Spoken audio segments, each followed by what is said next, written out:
आज कांति जी बहुत खुश थीं। पूरे 6 महीने बाद बेटा बहू से मिलने जा रही थी।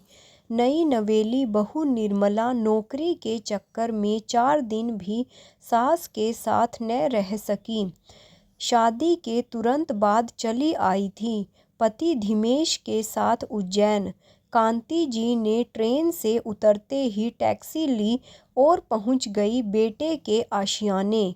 किंतु यह क्या, दरवाजे पर बड़ा सा ताला लटक रहा था। कांति जी की खुशी पल भर में काफूर हो गई। पर्स में से फोन निकाला ही था कि पड़ोसन की आवाज़ सुनाई पड़ी, आप आ गई, आइए आइए। निर्मला ऑफिस जाते समय चाबियां दे गई थी। सुबह ही बताया था उसने, मम्मी जी आ रही हैं, आइए हमारे साथ भी चाय पी लीजिए। कांति जी का मन तो क्षुब्ध हो गया था, लेकिन अभी 4 ही बजे थे। बहू पता नहीं कब तक लौटे। बेटा दिमेश भी टूर पर गया हुआ था। सो मन मार कर बैग उठाया और चल दी पड़ोसन के साथ।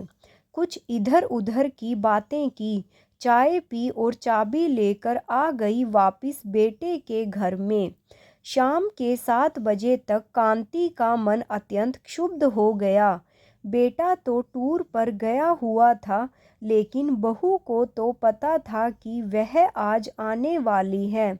ऑफिस से छुट्टी तो ली नहीं, उल्टे समय से घर पर भी नहीं आई। चाबी पड़ोस में रख गई और फोन भी नहीं किया।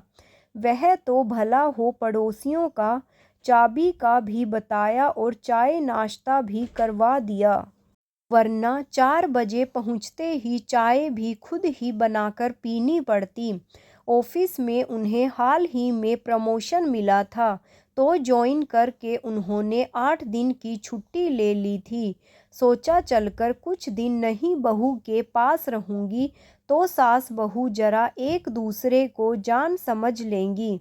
लेकिन यहाँ तो आते ही बहू के निराले रंग दिखने लगे। अपमान से वह एकदम क्षुब्ध सी हो गई। मन में पूर्वाग्रहों के कुछ नागफन उठाने लगे। जरूर जानबूझकर ऐसा कर रही होगी ताकि मैं यहाँ से जल्दी चली जाऊं। पूर्णिमा की बहू ने भी ऐसा ही किया था, और करुणा की बहू तो ऑफिस का टूर है कहकर मायके ही जाकर बैठ गई थी। मेरी बहू भी वैसी ही निकली। दुख से उनकी आंखें भीग गई। सोचने लगी, यही सब होना था तो मैं आती ही नहीं। बेटे के आते ही टिकट करा कर वापिस चली जाऊंगी। लेकिन तब तक जाने और कैसी कैसी कड़वाहट बेइज्जती सहनी पड़ेगी। इन्हीं विचारों में जाने कब उनकी हल्की आंख लग गई। 7:30 बजे आखिर बहू आ ही गई। दरवाज़ा खुलते ही, सॉरी माँ, बहुत शर्मिंदा हूँ, देर हो गई, मोबाइल की बैटरी ख़त्म हो गई तो ऑफिस से निकलने के बाद फ़ोन भी नहीं कर पाई। ये कहते हुए उसने एक बूके सास को बड़े प्यार से थमा दिया। ताजे फूलों की खुशबू बिखेरता खूबसूरत बूके कांति जी के हाथ में था, और बहू उन्हें प्रणाम करने के लिए झुकी हुई थी।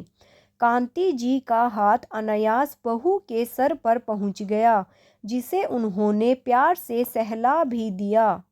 अप्रत्याशित सुख का एक झोंका सास बहू को प्रेम से भर गया।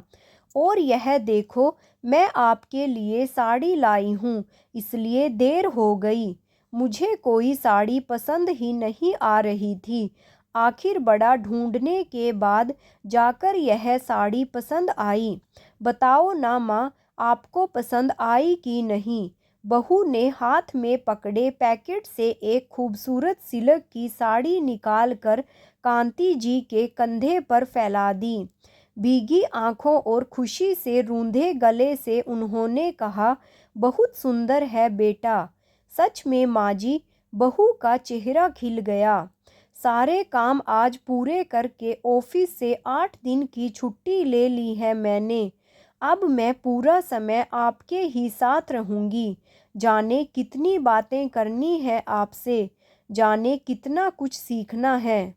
चलिए, अब तो सबसे पहले मैं आपकी पसंद का खाना बनाने रसोईघर में जाती हूँ। पहले चाय बना के लाती हूँ। आप बैठो बस 5 मिनट। नन्ही बच्ची की तरह वह उनके गले में बाहें डालकर झूल गई। उसकी पीठ पर स्नेह से हाथ फेरकर कांति को लगा वो अपनी बेटी के यहाँ आई है। वो भी साथ साथ रसोई घर की तरफ चल दी। मन के सारे पूर्वाग्रह खुशी के आंसुओं के साथ धुलते जा रहे थे।